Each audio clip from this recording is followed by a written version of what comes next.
All right, let's jump right into this. Today, we're unpacking a profoundly dark piece of source material. We're going to deconstruct just one incredibly heavy sentence that attempts to summarize literally one of the most disturbing chapters in modern history. You know, the words an author chooses to frame a narrative, they are never accidental, especially not in true crime. So in this explainer, we're looking strictly at how our source text introduces its subject. We'll unpack the immense weight carried by just a few carefully selected words. Basically, we're examining a stark, objective categorization of a figure whose very name just evokes a visceral reaction.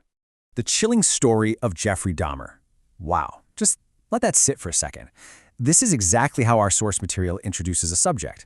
Notice how it doesn't begin with dates or locations or, clinical facts. Instead, it explicitly defines the emotional and psychological temperature of the narrative we're about to enter. It sets an atmosphere that is intentionally uncomfortable. The author is basically giving us a warning right at the gate.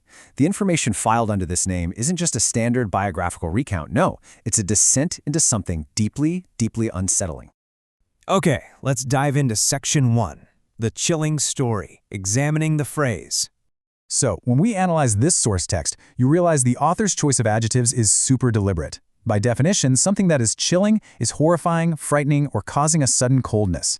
The source isn't framing this narrative as just a sequence of historical events that happened way back when. It frames it as a creeping reality that fundamentally horrifies us right now in the present. It suggests a story that literally drains the warmth from the room.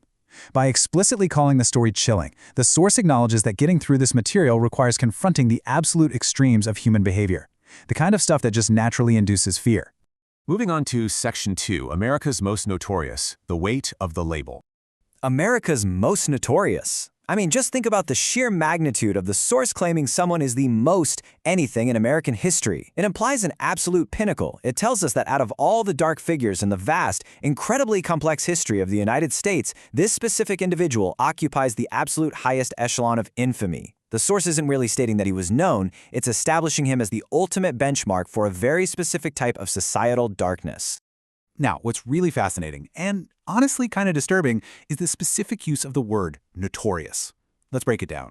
It means being famous or well-known, sure, but entirely for a bad quality or a horrific deed. It is the absolute antithesis of being celebrated. Our source text leans incredibly hard on this definition to make sure the reader understands something crucial. This subject's visibility in our culture is rooted 100% in destruction. This contrast right here is vital to understanding the source text. Fame? Well, fame is generally associated with achievements, creation, or, positive societal contributions. Notoriety, however, is like its dark mirror. It's being known for heinous acts. By deliberately slapping on the label Notorious and then magnifying it with America's Most, the source strips away any illusion of conventional celebrity. It absolutely forces us to recognize that society can and definitely does elevate individuals to household names based entirely on the depth of their transgressions. Serial killer. Notice what happened here. The source text just strips away all the adjectives. It drops chilling, it drops notorious, and it just delivers the cold, objective, clinical categorization of the subject. This is the bedrock of the entire source material. It's the grim reality that justifies all that intense language used in the rest of the text. There is literally zero ambiguity here. Just the stark reality of the label. Let's see how this builds as we move to Section 3, a chilling legacy, the lasting impact. So as we look at his permanent historical footprint, a massive question pops up directly from our text. What does it actually take for a mere story or a sequence of events to transition into a permanent, chilling historical legacy? Well, it requires an impact so profound and so deeply disturbing that it completely alters the way a society perceives safety, trust, and even human nature itself. The source text strongly suggests that this subject didn't just commit crimes. He left an indelible, chilling mark on the culture as a whole. Normally when we hear the word legacy, we think of an inheritance, right? Something transmitted from the past to the present. We usually picture legacies as wealth or enduring positive contributions. But here, the source deliberately flips that expectation on its head. It uses the word legacy to imply a lasting, unavoidable, and haunting impact. It's literally an inheritance of fear, a permanent reminder of the darkest capabilities of humanity that society is just forced to carry forward. Looking at this breakdown, it's like a giant puzzle coming together. It brilliantly illustrates how meticulously the source text was constructed. Think about it. In just a handful of words, the author gave us the emotional tone, the geographic scale, the absolute peak of infamy, the clinical reality of the crimes, and the permanent historical stain.